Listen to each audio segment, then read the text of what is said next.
আপনাদের কি ধারণা, তাহলে মোবাইলটা কি হবে? এটা অনুমোদিত হবে? আমি ছবি তুলব, ভিডিও করব, এটা কিভাবে অনুমোদিত হবে? যেখানে কিছুক্ষণের জন্য আমাকে একটা ন্যাক কথা বলবো আমি, সেটা থেকে আমাকে বিরত রাখা হচ্ছে, সেখানে আমি এমন অহেতুক কাজ কিভাবে করব?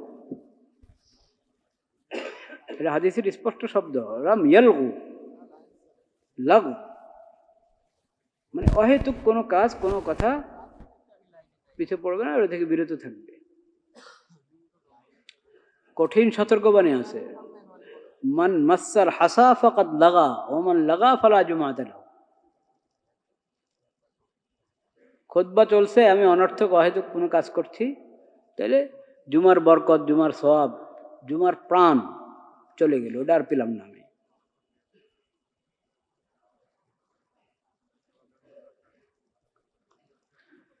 তা আমি বলছিলাম নামাজ ফরজ, সবার উপর কি ফরজ, সাধারণ থেকে সাধারণ মানুষ, বড় থেকে বড় মানুষ, সকল নবী রাসূলের উপরে নামাজ ফরজ ছিল কিনা? আমাদের নবীজি নামাজ আদায় করতেন কিনা? নবীদের উপরে নামাজ ফরজ, সব সাহাবীদের উপরে নামাজ ফরজ, সমস্ত ওলি বুজুর্গদের উপরে নামাজ ফরজ। নামাজের ফরজ এমন ফরজ, এটা থেকে কেউ বাদ নেই, কেউ বাদ নেই। এবং বিধানকে আল্লাহ এত সহজ করে দিয়েছেন যে যখনই বাস্তব কোনো ওজর আসে, সেটার জন্য সহজ, আরো সহজ করে দেওয়া হয়েছে। কাজে কোনো ওজরের বাহানা দিয়ে নামাজ আদায় না করার কোনো অবকাশ নেই। নামাজ আদায় করো, নামাজ আদায় করো।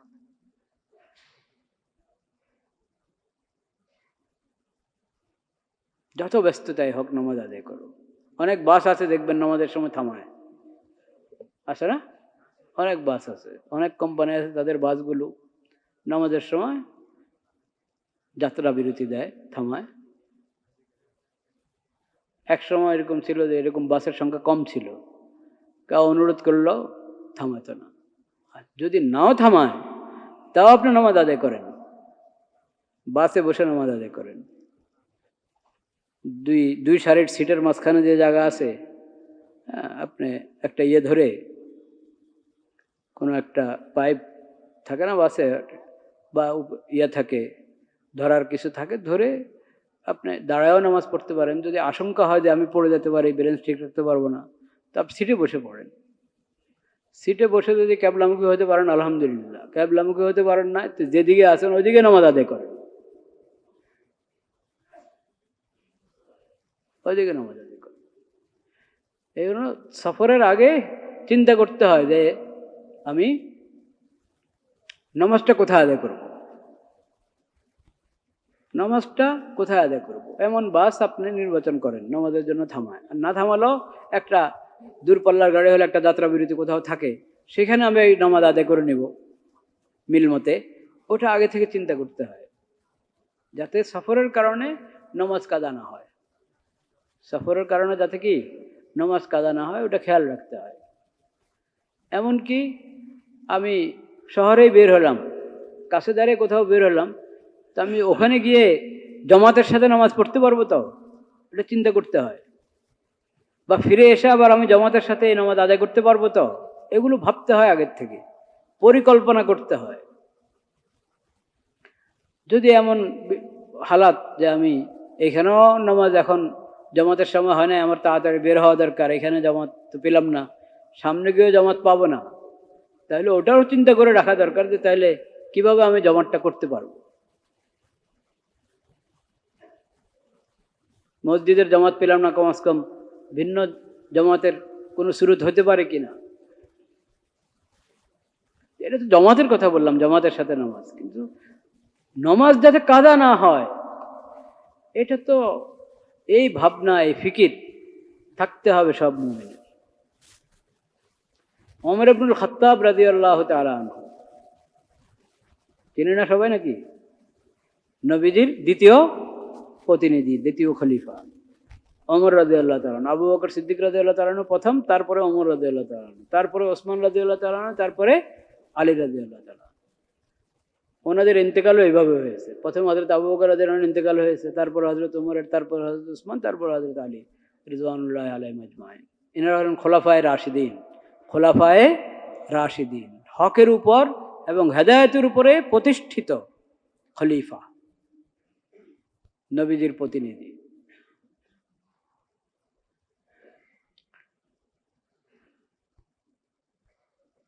দ্বিতীয় ব্যক্তি ওমর রাদিয়াল্লাহু তাআলা আনহু। সবারই নামাজ বিষয়ক কথা আছে, এখন ওমর রাদিয়াল্লাহু তাআলা আনহুর একটা বাণী আমি শুনাচ্ছি, ফরমান।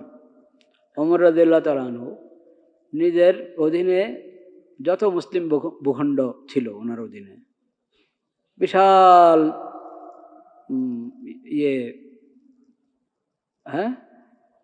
এলাকা নিয়ে, এলাকা জুড়ে ওমর রাদিয়াল্লাহু তাআলা আনহুর খেলাফত এবং ইমারত ছিল।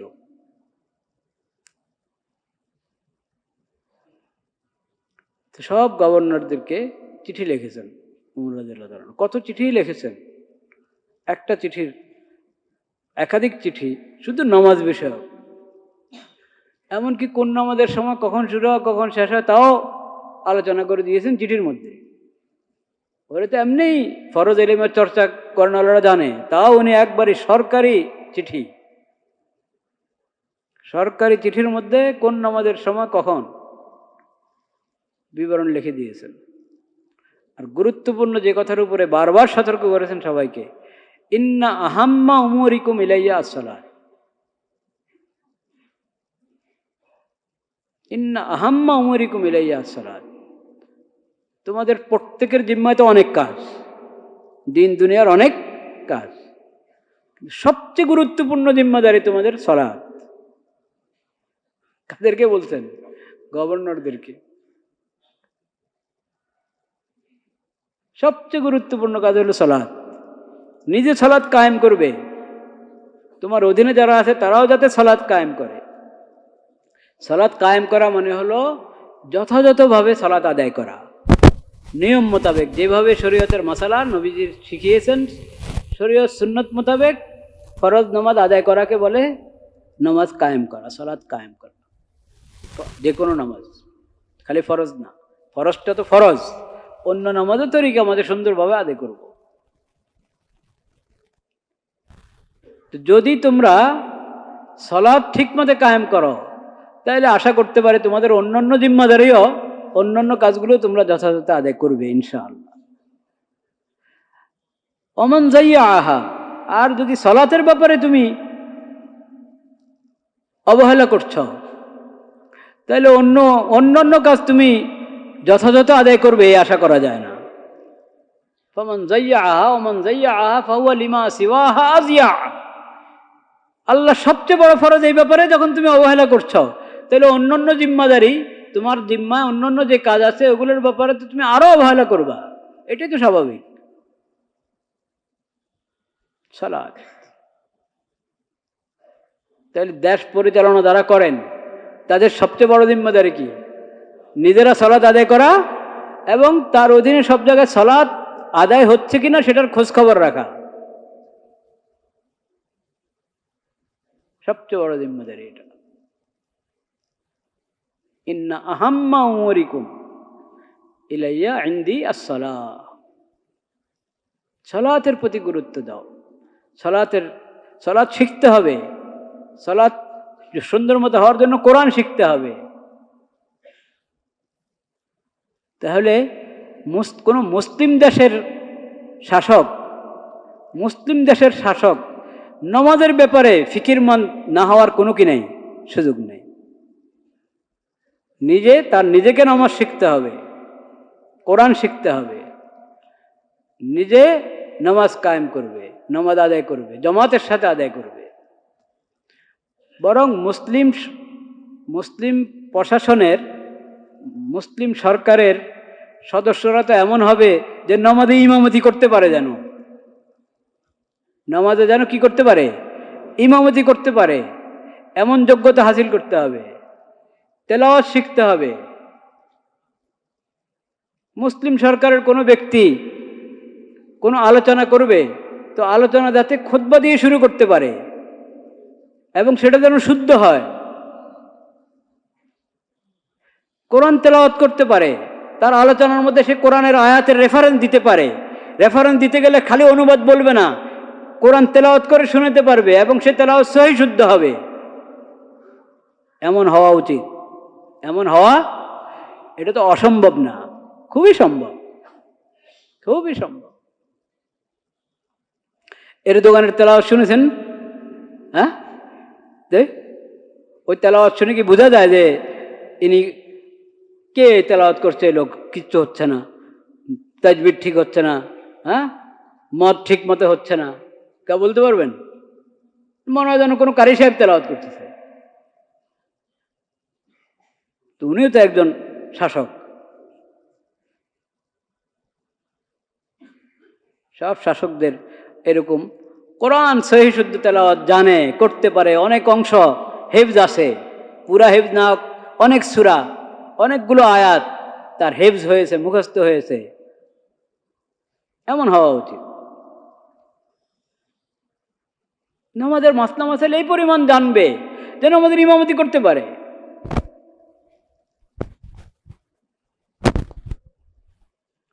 নামাজ এটা শুধু জুমার দিনের বিষয় না, এটা শুধু ঈদের দিনের বিষয় না। এবং 5 ওয়াক্ত ফরজ নামাজ মসজিদে আদায় করা, জামাতের সাথে আদায় করা, এটা শুধু জুমার দিনের বিষয় না, এটা শুধু 2 ঈদের বিষয় না, 2 ঈদের বিষয় না।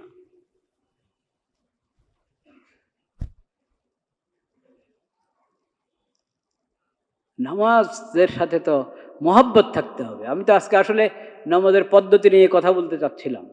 কিছু কথা আলোচনা হয়েছিল যে স্থির হয়ে রুকু আদায় করা, সজদা আদায় করা, মনে আছে? স্থির হয়ে। তো রুকুর পদ্ধতিটা কি হবে, সজদার পদ্ধতি কি হবে, এগুলো নিয়ে আজকে হাদিসের আলোকে কথা বলতে চেয়েছিলাম। কিন্তু এর আগের যে কথাটা দরকার সেটা হলো, প্রথমে তো আমাকে নামাজি হতে হবে। প্রথমে আমাকে কি হতে হবে? নামাজি হতে হবে। মুসলিম আবার বেনামাজি, এটা কেমন কথা? মুসলিম আবার বেনামাজি, এটা হতে পারে না। মুসলিম কি হতে হবে? নামাজি হতে হবে, নামাজি হতে হবে। সূরাতুল মুদ্দাসসির 29 পারায়, ওই সূরাতে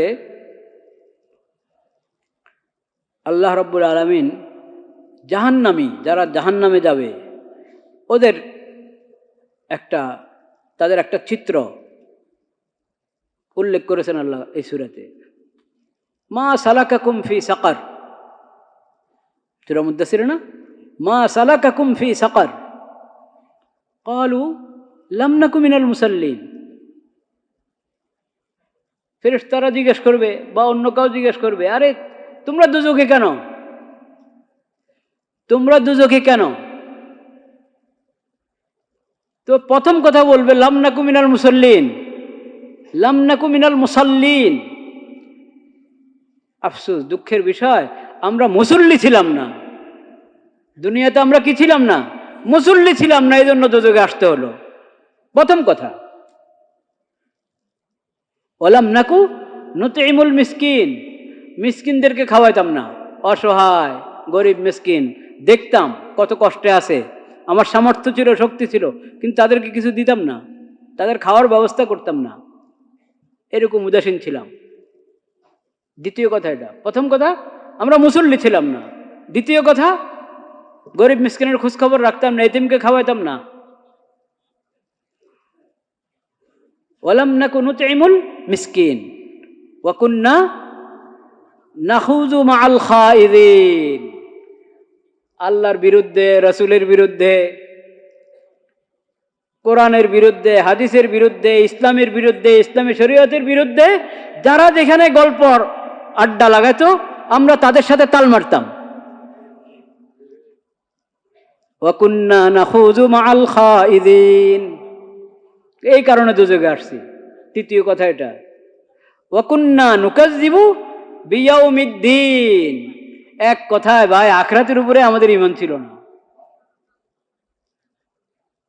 আখিরাতের ওয়াজ শুনলে, হুজুররা আখিরাতের ওয়াজ করলে উপহাস করে, তামাশা করে। কিসের আখিরাত? শরীয়তের বিধান বললে বিধানের গুরুত্ব নাই,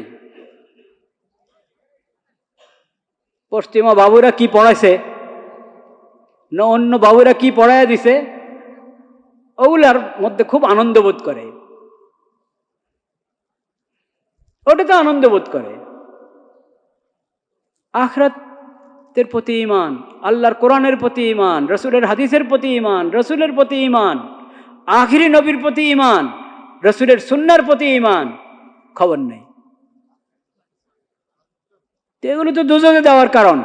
প্রথম কথায় বলা হয়েছে আমরা মুসল্লি ছিলাম না। চিন্তা করেন, একবারই আমাদের শব্দটা মুসল্লি, যে সালাত ঠিকমতো আদায় করে তাকে বলা হয় মুসল্লি। বলেন না আপনারা মুসল্লি ভাইয়েরা? মুসল্লি, এটা বাংলাতে আমরা মুসল্লি বলি, আরবিতে শব্দটা হলো সোয়াদের উপরে জবর, মিম সোয়াদ লাম ইয়া, মুসাল্লি, সালাত আদায়কারী। তো আমরা মুসল্লি ছিলাম না, এই কারণে দোজখে এসেছি।